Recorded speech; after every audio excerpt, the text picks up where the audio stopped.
Start by opening N8n and head to the workflow where you want to integrate Shopify. Click the plus icon to add a new node, and then in the search bar, type Shopify and select it. Now you'll see two options, actions and triggers. For example, we're using a trigger and I'll select on order created, but select whatever one you want to use. To move forward, we need to connect Shopify to N8n using credentials. Click on select credential, then choose create new credential. There are three pieces of information that you'll need.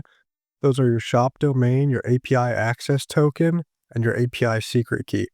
Let's start with the shop domain. Open Shopify, go to settings in the bottom left, then click domains. If you've added a custom domain, ignore that. What you want is your myshopify.com subdomain. This will be listed in your address bar. Copy just the part .myshopify.com, and that's your subdomain. Next, head to apps and sales channels, click develop apps, then click create an app. Give your app a name. For example, I gave mine N8n, then click create app.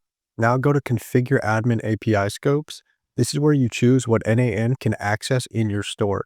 Since we're using a trigger for new orders, select read orders, but make sure that if you're doing what I'm doing and only selecting read orders, you also need to select read products. If you don't do that, when you go back into N8n, it will say connection failed and you'll be wondering what happened. So make sure if you're selecting only read orders, like I am in this video, select read products as well. Now, if you're doing more complex automations, you can obviously select other scopes as needed.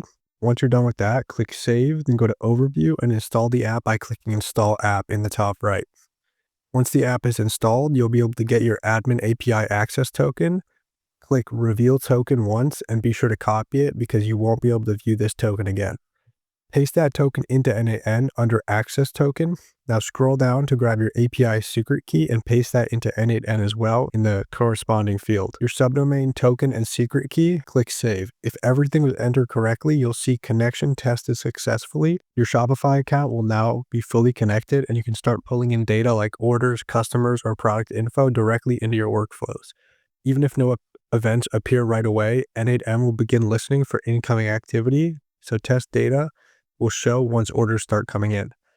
And that's how to fully set up Shopify integration with N8n in 2025 before .myshopify.com.